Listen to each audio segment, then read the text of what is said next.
Olá, bem-vindos ao podcast da Sociedade Brasileira de Psicanálise de Porto Alegre. Eu sou a Heloísa Zimmermann, psicanalista.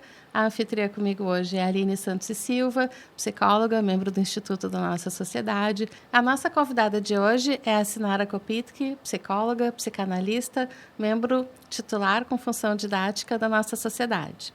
E o nosso assunto hoje, ele é muito intrigante, né? Porque desde que a gente nasce, a gente é convocado a participar de relacionamentos e, mesmo assim, isso não nos torna experts, né? Volta e meia, a gente lida com problemas e pessoas que se amam mesmo não conseguem chegar a denominadores comuns. O ser humano se atrapalha para se relacionar. Pois é. Nos vínculos. Então, a gente queria que a Sinara nos explicasse como é que funciona isso. Partindo do que tu acabaste de dizer, eu acho que é muito importante a gente pensar a questão dos conflitos entre casais e entre famílias. A vida, ela é feita de conflitos, então a gente precisa se acostumar a lidar com conflitos. Como diz a nossa mestre Janine Puget, a gente precisa se amigar com os conflitos. Essa frase é muito linda, né? Precisamos nos amigar com os conflitos, porque isso faz parte da vida. E por que faz parte da vida? Porque basta que sejamos dois para que a gente tenha que lidar com as diferenças, com as frustrações do outro não corresponder ao que eu espero, enfim. Então, uma das coisas que eu acho que é muito importante a gente trabalhar com as pessoas que nos procuram na clínica, nos consultórios, é desidealizar a relação de amor, seja entre casais, seja entre filhos e pais, a desidealização do que é amar. Porque se a gente se mantém nessa condição idealizada, a tendência é que a gente cresça muito pouco como sujeitos vinculados. O vínculo precisa de complexidade e complexidade implica conflito, desacomodação, desconfortos, porque a gente tem uma tendência a ficar desconfortável com aquilo que vai contra o meu eu, o que eu penso, o que eu espero. Então, é assim, a gente precisa aprender a conviver com o conflito. Tá, mas para começar uma relação, deixa eu ver se eu entendo, tá? Vou fazer uma pergunta agora bem de quem está tentando entender. Para começar uma relação, precisa um pouco dessa idealização. Da armadilha da paixão. Que bonito isso. Eu gosto de chamar de armadilha porque é o que faz a gente se conectar. O que eu entendo por paixão ou por enamoramento? É uma condição em que o outro não é o outro é o que eu imagino que ele seja. E o próprio Freud coloca muito isso, assim, que quando a gente está apaixonado, a gente se esvazia no outro. É como se eu me colocasse toda no outro para gostar dele. Isso tem a ver um pouco com o nosso narcisismo, né? Agora, isso não se sustenta na realidade de uma relação, de um convívio. E aí eu vou ter que citar novamente a minha mestre, a Janine Puget, que ela diz assim, ela tem um texto maravilhoso que diz assim, o título, Cada vez nos conhecemos menos. Ela trabalha, então, com isso, a inevitável desidealização que vai acontecendo numa relação. E o quanto isso vai tornando mais complexa a relação. A gente tem uma tendência a achar que um casal que se dá bem é um casal que não briga, é um casal que pensa igual, que quer igual. O que a gente tem nessa condição? Não mudança. Não crescimento e não complexidade. Então, são coisas que a gente precisa lidar com a gente, como casal e como família, mas também com os nossos pacientes. Eu lembrei de uma amiga minha que diz que ela e o marido só estão juntos até hoje, há 40 anos, porque eles se reapaixonaram várias vezes ao longo da vida. Então, eles precisaram fazer tantas adaptações, eles foram morar fora, um se formou, o outro demorou mais, tiveram um filho, outro filho, né? É uma vida toda juntos e essas mudanças requerem, né, muitas adaptações. Mas pressupõe o reapaixonar, pressupõe um desapaixonar-se em algum ponto. Né? Um decepcionamento. Exato. E aí tu está trazendo outra coisa que eu acho que também vai um pouco além do enamoramento e do desenamoramento, que é a capacidade de lidar com a diversidade da vida. Não só com as diferenças. A diferença de cultura, a diferença de religiões, a diferença de cor, de raças, etc. Não só isso, mas a gente poder lidar com o diverso. E isso é uma marca do nosso tempo, a diversidade. Então, a gente enfrenta na nossa clínica, e a psicanálise está correndo atrás da máquina nesse ponto, uma nova clínica que se apresenta para nós, principalmente na clínica vincular, porque a pós-modernidade ela trouxe muitas transformações nos modelos tradicionais de família, de casal, e tudo isso requer uma possibilidade de aceitar o novo, de poder lidar com as incertezas que o nosso tempo impõe. E isso não é fácil para ninguém, mas para nós também, psicanalistas, não é uma coisa fácil a gente ter que abrir o nosso conhecimento para essas coisas novas que se apresentam. Por exemplo, casais homoparentais, famílias monoparentais, onde a mulher resolve ter o filho sozinha, faz uma inseminação artificial. As técnicas de fertilização, por exemplo, nos trazem questões novas que a gente tem que lidar até em relação aos pilares da psicanálise, por exemplo, o complexo de Édipo. Como é que fica o complexo de Édipo nessas situações? Então, a gente está correndo atrás do que a cultura impõe. Atrás da realidade. Né? E a gente tem que realmente se despir de modelos fixos, de preconceitos, trabalhar com os nossos preconceitos para poder acolher essas pessoas que nos procuram sem saber como lidar com toda essa... E a psicanálise de vínculos tem muito disso, né? De lidar com o que acontece na hora e no momento da sessão. Quando vem famílias, às vezes vem um membro, às vezes não vem outro. E o que vai acontecer na hora, né? As pessoas são espontâneas, daqui a pouco falam coisas que nem elas mesmas sabiam a respeito de si mesmas e dos outros. Como é que isso funciona assim no consultório? Tu está trazendo uma questão importante, que é o efeito de presença do outro num dispositivo psicanalítico, num dispositivo de sessão vincular, por exemplo. A gente não tem como saber o que vai acontecer, porque para aquilo que se repete, que é uma tendência, um predomínio de modelo daquele grupo,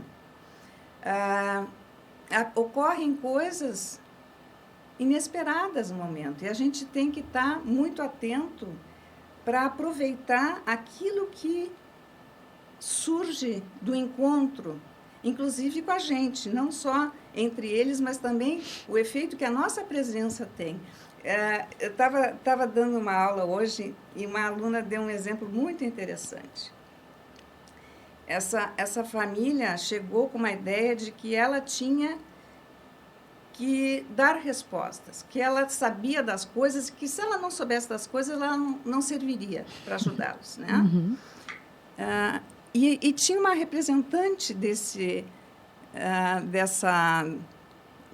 desse pensamento, que era uma menininha, uma das filhas menor, e que dizia assim, mas tu não sabe nada? Como é que tu não sabe? Como é que tu vai me ajudar se tu não sabe?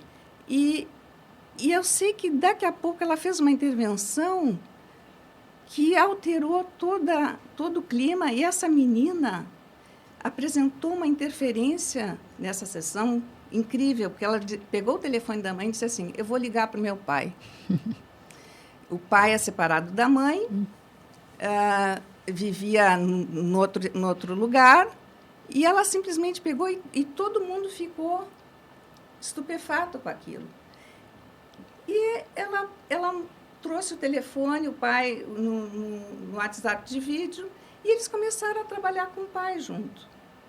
Então, eu estou trazendo esse exemplo, que eu achei muito interessante, porque a gente não sabe o que vai acontecer. E é muito bom que a gente se prepare para isso, porque senão a gente vai tender a querer achar as repetições dos modelos, as repetições do passado de cada um influindo. Isso tudo existe, mas não é só isso que existe. Então, o dispositivo vincular, ele nos abre para esse efeito do encontro, onde nós estamos inseridos. Eu acho importante a gente, como a gente está falando aqui com um público que não é psi, né? Eu acho legal a gente contextualizar, assim, né? Que a psicanálise, num tempo inicial, era só 1 a 1, né? O analista e o seu analisando, né? Só aquela pessoa. E que isso que tu chama de dispositivo vincular é trazer todo mundo para dentro do consultório, né? A família. Sim, trazer pelo menos 2. Pelo menos 2, acho importante. Sim, pelo menos 2. Nunca, por exemplo, eu pessoalmente, se eu estou trabalhando com um casal ou com uma família, eu jamais aceito só um. Que venha só um. Hoje veio só a fulana, não pode? Não, eu já sempre da dupla. Já digo de cara que não. E por que não? Não é um capricho meu. Por que não? É porque o que vai aparecer é o outro ausente na mente daquele que está. E esse ausente na mente do outro não é o outro. Sim. Não sei se eu estou sendo clara para vocês. Sim. Então, é chover no molhado, porque a gente não vai estar trabalhando o vínculo. A gente estaria fazendo o que a psicanálise clássica fez desde sempre, que é trabalhar com o indivíduo no seu intrapsíquico. Sim. Com a sua vida interna, com o seu mundo interno, em que o outro não é o outro é um objeto interno. E, na melhor das hipóteses, ele pode ser um objeto externo, sem ser um outro. O que eu quero dizer com isso? Estou complicando? Não, vamos lá, tu está explicando bem. Vamos lá. O objeto interno é a representação que eu tenho do outro e geralmente permeada pelos meus protótipos infantis, tá? Mediado por toda a minha história infantil, que embarca muito na escolha dos cônjuges. Isso influi muito na escolha dos cônjuges. Bom, mas daí eu estou com o meu cônjuge e eu tenho que me debater entre a representação que eu tenho dele dentro de mim e aquele que está ali fora e que não coincide com o que eu penso que ele é. Isso é um embate diário. Desde que a gente acorda, a gente está nesse embate de que o outro não coincide. Agora, tem algo a mais do que esse objeto externo, porque ele ainda é um objeto. Tem o outro. O que é esse outro? O outro, ele tem uma... Eu vou ter que usar uma palavra em espanhol, porque a gente não consegue adaptar ao português. Ele tem uma arrenidade, seria uma alheidade. Eu acho que não existe essa palavra. É uma mistura de estranheza com alheio. Mas ele pode provocar uma estranheza, mas é mais do que isso. do estranho que a gente conhece na psicanálise, porque ele tem um efeito, pela presença dele, de acionar minha sensorialidade, no sentido de que tem coisas nele que eu nunca captei nem captarei. Então, esse é o outro, não é o objeto externo, também representado por mim, com estranhezas, com mal-estar, mas tem um outro que jamais se reduz ao que eu conheço. E agora, a gente poderia pensar assim, mas como é que as pessoas convivem com isso? Isso pode ser... isso pode gerar muito mal-estar e acusações e desligamento do vincular, ou pode sugerir um trabalho vincular justamente com isso que me incita a assimilar ao eu. Uhum. Eu não vou conseguir. É alguma coisa assim, mas muito disso eu não vou conseguir. E isso pode ser um motor de criatividade vincular, de curiosidade, de produção de subjetividade. Porque é interessante a ideia de que a gente quer conhecer o outro, né? A gente é estimulado a ir atrás, a tentar entender as diferenças, o que habita o outro, como o outro é, mas também é bacana a gente poder tolerar, poder a gente saber que na sua plenitude a gente nunca vai alcançar isso. E se tu sabe disso, já faz toda a diferença na tua relação. Uhum. Porque as queixas vão ser menores, as acusações vão ser menores, vão ser num nível mais tolerante, né? Porque tu tolera e tu reconhece que o outro tem uma alteridade e, além da alteridade, ele tem essa arrenidade que eu não vou acessar. Isso faz muita diferença num vínculo. Eu nunca vou saber tudo do outro. Nunca. E essa é algo que a gente tem que lidar, simplesmente. E que, de uma certa forma, é um baque no nosso narcisismo.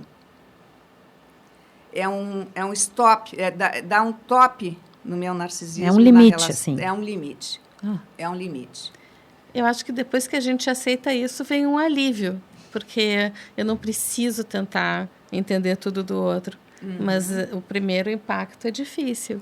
E eu acho que isso é muito forte em relação mães e filhos, né? Mães que se consideram donas dos filhos, aí de repente se deparar com o fato de que não vai saber tudo, o filho é outra pessoa, né? E às vezes dentro da barriga já vem essa realização, né, de que o bebê acorda e dorme conforme o próprio ritmo, não conforme a mãe. Uhum. Mas tem algumas que têm mais dificuldade, né? E os adolescentes são experts em frustrar isso da família. Ainda bem, né? né? A adolescência tem esse pressuposto. Né? E os adolescentes têm essa função de fazer a família se desconstruir para algo diferente e novo. Quando toleram, né? Sim. A adolescência pode ser muito difícil para as famílias. Pensando em família, não só no adolescente individual, mas pensando nesse contexto, a adolescência é esse período de uma crise, né? Uhum. Sim. Até porque vem de um período mais tranquilo, né? Antes da puberdade, daí vem a puberdade, começa a mudar um pouco e tem que fazer a readaptação. E aquela criança que era tão conhecida, tão tranquila, de repente se transforma em quem? Né? É um estranho de novo. Agora, vamos complicar um pouco o nosso assunto das crianças e adolescentes. Complicar um pouquinho, porque a gente tem que ponderar que a gente está pensando num padrão da modernidade, um modelo moderno de família, de parentalidade, que já passou. Que já não é mais. Não é mais. A gente está lidando, desde a década de 60, começou a se introduzir a pós-modernidade, em que se modificou muito essas relações. Entre os casais, entre pais e filhos. Então, de uma certa forma, houve um afrouxamento das funções que havia. Era muito fácil ser pai, mãe, filho, com regras fixas e Papéis era muito fácil porque era rígido, assim, é assim que é e ponto. Sim, isso facilitava muito a vida da gente, né? Assim como no tempo dos nossos bisavós, facilitava muito o casamento que as famílias escolhessem. Muito mais fácil. E os casamentos eram estáveis, iam até que a morte os separasse. Hoje em dia é diferente, porque a gente já não tem esse ideal do casamento para sempre, né? Está muito mais fácil da gente se separar. A gente tem as famílias reconstituídas, que a gente tem que aprender, inclusive, a nomear determinadas relações. Por exemplo, o filho da fulana, o que ele é do filho do ciclano? O que é? Que tipo de parentesco é esse? Não tem nome ainda. Não tem nome. Ainda não. Uhum. Né? Então, a gente ainda está lidando com esse monte de transformações que a pós-modernidade nos trouxe. E, entre elas, também o papel do filho dentro da família. Porque, às vezes, até de uma forma um pouco mais radical, é delegado ao filho funções que não seriam dele. Talvez porque a mulher trabalhe muito mais fora de casa, talvez porque a função paterna esteja mais diluída. Então, os filhos estão ocupando um lugar de centro das famílias. Isso também é uma coisa complicada para a gente lidar, né? Porque é uma sobrecarga, mas, ao mesmo tempo que é uma sobrecarga, a gente também tem que... eu tento não cair naquela assim de que o que era antes é melhor.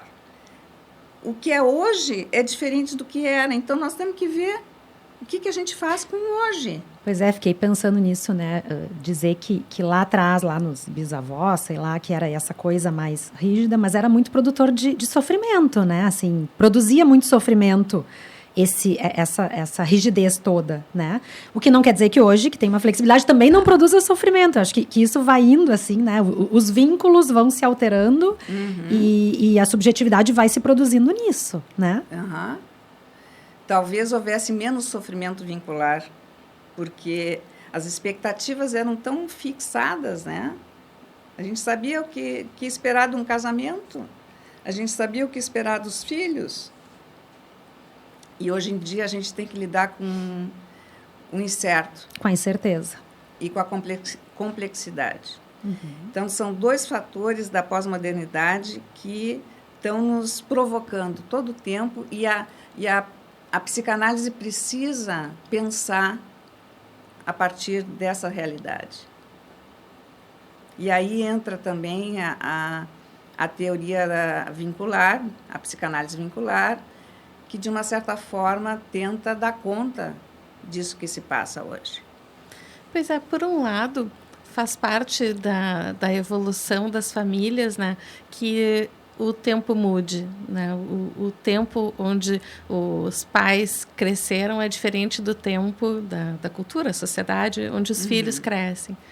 E eu lembrei do Júlio Moreno, que fala que o jovem, o adolescente, é muito mais parecido com o tempo em que ele vive do que com os pais. Isso já dá uma diferença, né, de expectativa, já dá sofrimento, já dá conflito. Sim. Só que eu me lembrei de uma coisa. Me lembrei que um dos problemas da nossa época é que há uma tendência a um achatamento geracional que coloca, até pelo enfraquecimento da função paterna, essa diluição dos papéis, que eu não estou dizendo que é ruim, tá? Só estou dizendo que é uma constatação, assim, né? É uma realidade. Mas isso também implica num achatamento geracional em que pais e filhos estão nessa posição mais lateral e que, às vezes, pode gerar uma sobrecarga para o filho. Tá? Não estou dizendo que gere, mas pode gerar uma sobrecarga para o filho, no sentido dele ter que assumir papéis que antes o filho não assumia. De proteger, de sustentar aqueles pais, de ser pilar para aqueles pais, né? Sim, falando emocionalmente, né? Às vezes as crianças se sentem culpadas por tudo que acontece de ruim também. Quando são coisas boas, até tudo bem, mas daqui a pouco os pais brigam e é culpa do filho, né? Eu gosto muito de uma amiga minha que é muito próxima do filho, mas ela volta e meia, quando dá confusão, ela diz assim: nós não somos iguais, existe hierarquia. E a criança se organiza com isso. Sim. É uma questão para a gente pensar qual a importância dessa assimetria, né? Talvez eu até gosto mais de assimetria que de hierarquia. A assimetria é mais interessante, porque né? a hierarquia envolve um certo jogo de poder, né? E superioridade. E a assimetria é assimétrico, é diferente. As duas pontas, uma ponta está para cá, outra para lá, são diferentes. A assimetria eu acho que cabe bem. Como é que são as indicações da psicanálise vincular em relação à psicanálise tradicional? Quais são as diferenças? A diferença é que a psicanálise vincular ela é voltada para o sofrimento no vínculo, do vínculo. Quando um paciente procura uma análise individual, ele tem um sofrimento singular, pessoal, tem a ver com seus conflitos internos, as suas defesas que não estão funcionando, mas isso diz respeito àquele mundo interno, daquele sujeito. Quando se indica um tratamento vincular, é porque o sofrimento está no vínculo. E aí, um sinal de que o investimento pode estar não adequado é quando cada membro de uma família tem seu tratamento individual. Isso é um sinal de alerta para a gente. Todos se tratam. Isso pode sugerir que o sofrimento esteja no vínculo. Interessante da gente pensar. E outra coisa, um sofrimento vincular jamais vai se resolver num tratamento individual. Não tem como. Não tem como. Porque é de dois. Porque é entre. E o entre só tem como atender em presença. Sempre que o outro estiver em ausência, tu não está falando do outro, tu está falando do teu objeto interno. Do outro que está dentro de ti. E que não é o outro. E que não é o outro. Exatamente. Então, é chover no molhado. Por isso que eu digo que se a gente está atendendo um casal, uma família, se só um pode vir, eu não recebo. Porque eu vou estar falando de um objeto interno, não do vínculo deles. Então, essa é a grande vantagem que a psicanálise vincular nos apresenta, que é tratar desse sofrimento que não tem como dar conta numa análise individual. É uma outra perspectiva mesmo, né, Totalmente Sinara? Coloca o psicanalista a pensar de um outro lugar. Exatamente. E a gente tem que pensar também de uma perspectiva de um inconsciente aberto, não do inconsciente fechado, que classicamente a gente tende a formular. O inconsciente ele está aberto para cada interferência que se dá. Então, os vínculos são produtores de subjetividade. Não é que eu tenha me consolidado lá no pós-Édipo, aos 7 anos, e a partir dali eu sou. Não, a gente está sempre se reconstruindo nos vínculos, produzindo subjetividades novas. Por outro lado, é uma perspectiva super esperançosa, né? Assim, de que o novo está sempre vindo e de que nesse novo pode ter um encontro que seja mais saudável, não sei se essa é a palavra, mas mais... Diferente, no mínimo diferente. Então, aí entra a questão da esperança na construção que se dá, no que pode advir do encontro, versus a repetição do antigo. A perspectiva da repetição, ela é um pouco desesperançosa. Tá? Não é que a gente não trabalhe com isso, porque não é ou, é e. Mesmo numa análise individual, tu pode ter esse olhar vincular, o vínculo do paciente com o seu analista. Uhum. E o analista, de uma certa forma, ele é uma presença na sessão. E é um olhar já completamente diferente. Quem tem a formação na psicanálise de vínculos, quando está atendendo um paciente individual.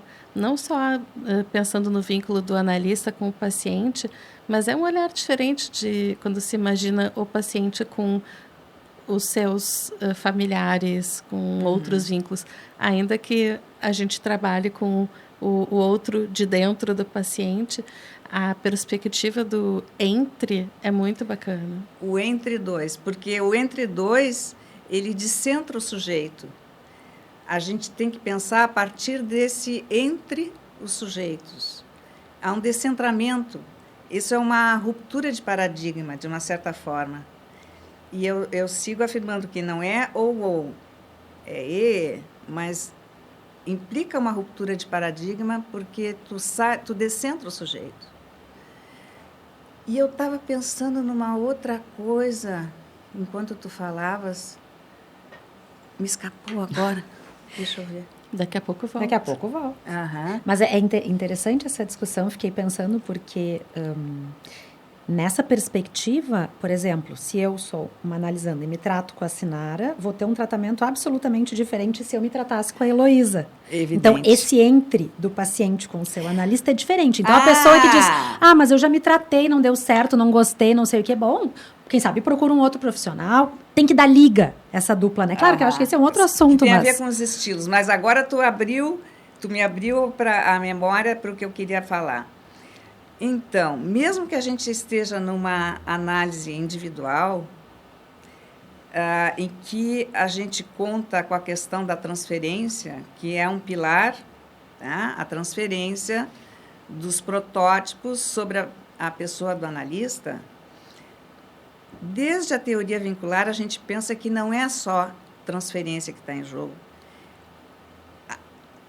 O que corresponde a isso no vínculo é interferência. Então, a gente tem a transferência da perspectiva individual, intrapsíquica, mas também como a gente está com duas pessoas, seja o analista e o paciente, ou seja o analista e uma família ou um casal, além da transferência, a gente tem que pensar e estar atento às interferências, por efeito da presença do outro.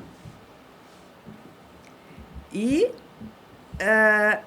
estar aberto a isso e, de uma certa forma, evidenciar para o grupo isso, abre uma perspectiva criativa, que não é só a repetição. Tu tem como dar um exemplo para a gente? Eu estava pensando nisso, não sei se eu entendi, vamos ver. Esse exemplo que eu dei para vocês, da menininha, aquilo que ela fez ali foi absolutamente inesperado e foi uma interferência na sessão. Ninguém esperava, nem a terapeuta esperava aquilo, pegou todo mundo de surpresa e se desdobrou coisas diferentes. Ela, ao invés de acusar a analista de não ser o suposto saber que a família esperava, se desdobrou algo novo. Ali houve uma interferência. Não foi uma transferência isso que ela fez. Dá para entender? Ela foi buscar um recurso a mais, algo novo. Ela introduziu algo novo na sessão e interrompeu um ciclo de queixas e de acusações e aportou um elemento criativo para a sessão. que teve seus desdobramentos. Eu ainda não sei, ela vai me contar depois o que rolou, né? Porque isso aconteceu essa semana. Mas dá para perceber a diferença aí entre uma transferência, porque quando ela estava acusando a terapeuta de não dar respostas e não saber das coisas, ela possivelmente estava se referindo a um modelo familiar, uma expectativa familiar e um funcionamento familiar. De que alguém dá respostas, de que alguém sabe, alguém deve, um sabe, um tem que saber. Um tem que saber. Então, isso implica uma transferência grupal ali. É diferente do que surgiu, não sei de onde que essa criança... Como é que emergiu isso? E ela introduziu um elemento absolutamente novo, que teve desdobramentos. A partir daquilo ali já não pode ser como antes. E é uma observação comum também que o filho menor, a criança mais pequena do grupo, seja a que faz denúncias, né? Frequentemente trazendo de uma maneira mais espontânea, fazendo uma denúncia, sem juízo crítico. As crianças, né, pela sua condição infantil, soltam verbo, né? Muitas vezes. Dizem as verdades. Que é uma coisa para a gente super importante, porque às vezes ficam desvalorizadas, assim, as famílias, não, bebê não precisa vir. Não, às vezes o bebê vem e faz toda a diferença. Sim. Que coisas tu acha importante, assim, destacar para o público leigo, então, sobre a psicanálise vincular?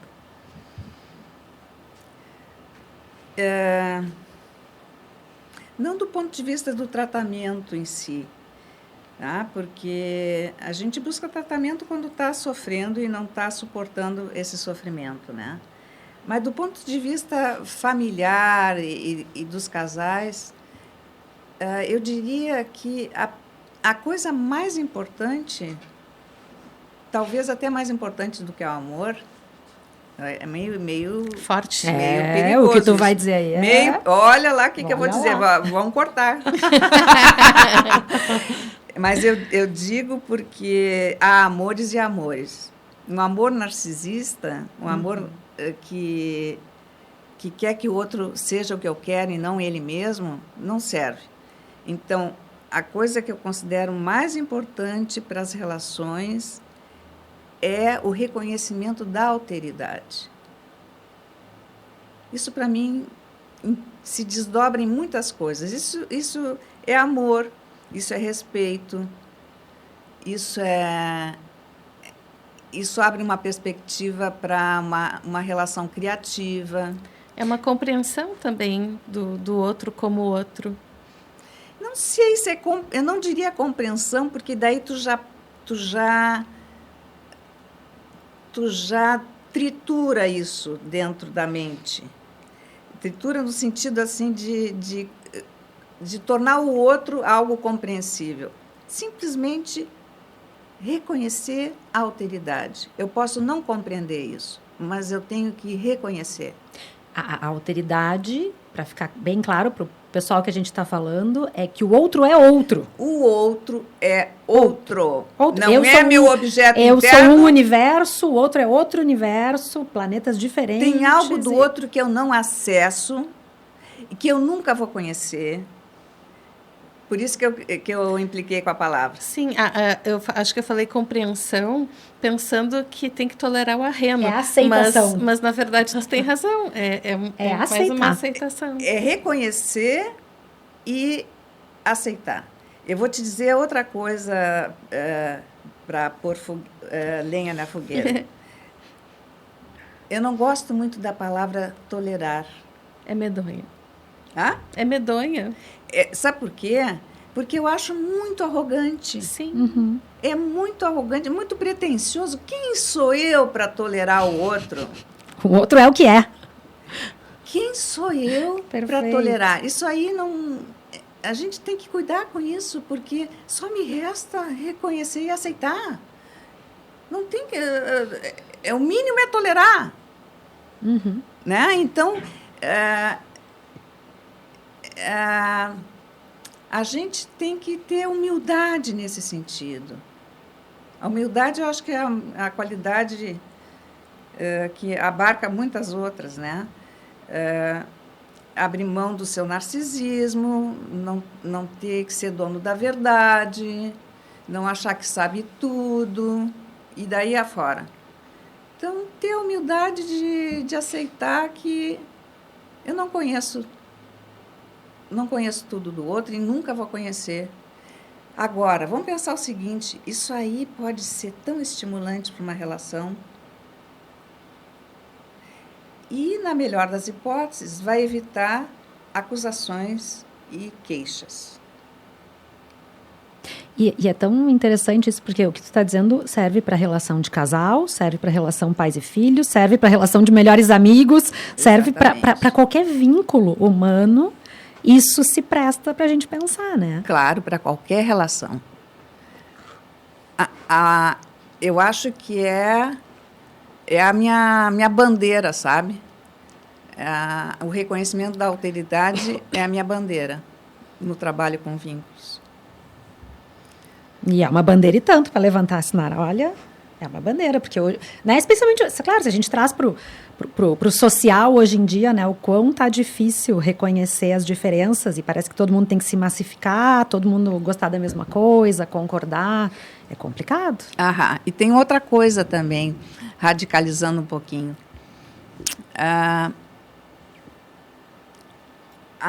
Como é que eu posso dizer? Existem as diferenças, essas do cotidiano que a gente lida, diferenças de opiniões, diferenças de gerações, diferença entre os sexos, entre raças, entre religiões. Isso é um nível de diferença. Mas tem uma outra que se chama diferença radical, que diz respeito justamente ao que eu nunca vou acessar, eu nunca vou entender, eu nunca vou assimilar ao que eu já sou e penso. A diferença radical, ela é inassimilável. E se eu admito isso, eu me acalmo. É o alívio. Eu me acalmo. Eu não tenho que lutar por um modelo, por um ideal de amor. Simplesmente deixar acontecer e abrir para os acontecimentos, para o devir juntos, né? Fiquei pensando na caixa preta dos aviões, assim, quer dizer, cada um tem a sua caixa preta e que não vai se ter acesso. Eu não vou ter acesso a tua, tu não vai ter acesso a minha, e é isso que tu disse que alivia, assim, bom, é isso. Tem uma parte que não tem como saber. Por mais que isso seja desconfortável. É um alívio no desconforto. É um alívio no desconforto, isso mesmo. Porque tira um peso aqui, mas me incomoda ali. Me incomoda, mas me demanda respeito. Né? Não é uma tarefa automática, requer... Trabalho. Trabalho, muito trabalho. E aí a gente chama de trabalho do vínculo. Trabalho do vínculo. Trabalho do vínculo. Para fazer alguma coisa com isso. Né? Então, uma das propostas que a gente tem, trabalhando com famílias e casais, é que eles pensem juntos o que fazer com as diferenças. Que eles construam saídas juntos. Que abram para alguma... Que se descentrem desse cabo de guerra em que cada um acha que sabe o que é melhor para o outro, ou para o casal, ou para a família, né? E que possam pensar juntos, compartilhadamente, encontrar uma solução para as diferenças. E aceitar que algumas diferenças não vão ter solução, são simplesmente aceitáveis. Então, aí entra a questão do conflito, da gente poder tolerar e conviver com eles. E nesse ponto daí é tolerar ou seria aceitar também? Suportar. Que tipo de expectativa, né, a gente pode ter em relação a um vínculo? né? Ele vai ter conflito. Um ele vínculo vai trazer... sempre vai ter conflito. Sempre vai ter. Sempre. E sofrimento. É inevitável. Agora, ele pode gerar mais ou menos sofrimento, dependendo do que tu idealize para a relação, dependendo do quanto tu tolera e reconhece a alteridade, né? O quanto tu suporta que o outro é o outro, né? Muito bem, nós estamos nos encaminhando para o final. Hoje a gente falou sobre psicanálise vincular e como ela aparece e se desdobra nas relações todas, né, entre casais, famílias, amigos. E a gente contou com a Sinara Kopitke para nos esclarecer tanta coisa e nos trazer de maneira tão suave e clara teorias que, na verdade, são super difíceis, né?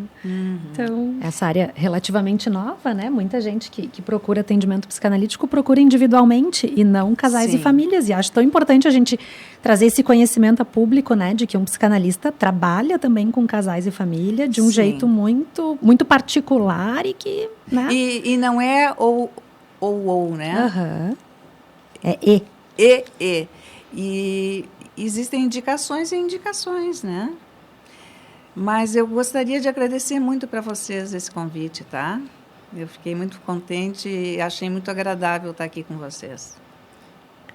A gente também adorou conversar contigo. Então, muito obrigada, Sinara. E, por favor, deixem seus comentários e observações, dúvidas, que a gente vai ter todo o prazer em responder no chat. Curte, compartilha. Vamos seguir fazendo nosso podcast para levar a psicanálise mundo afora. Isso aí. Obrigada, gente. Obrigada.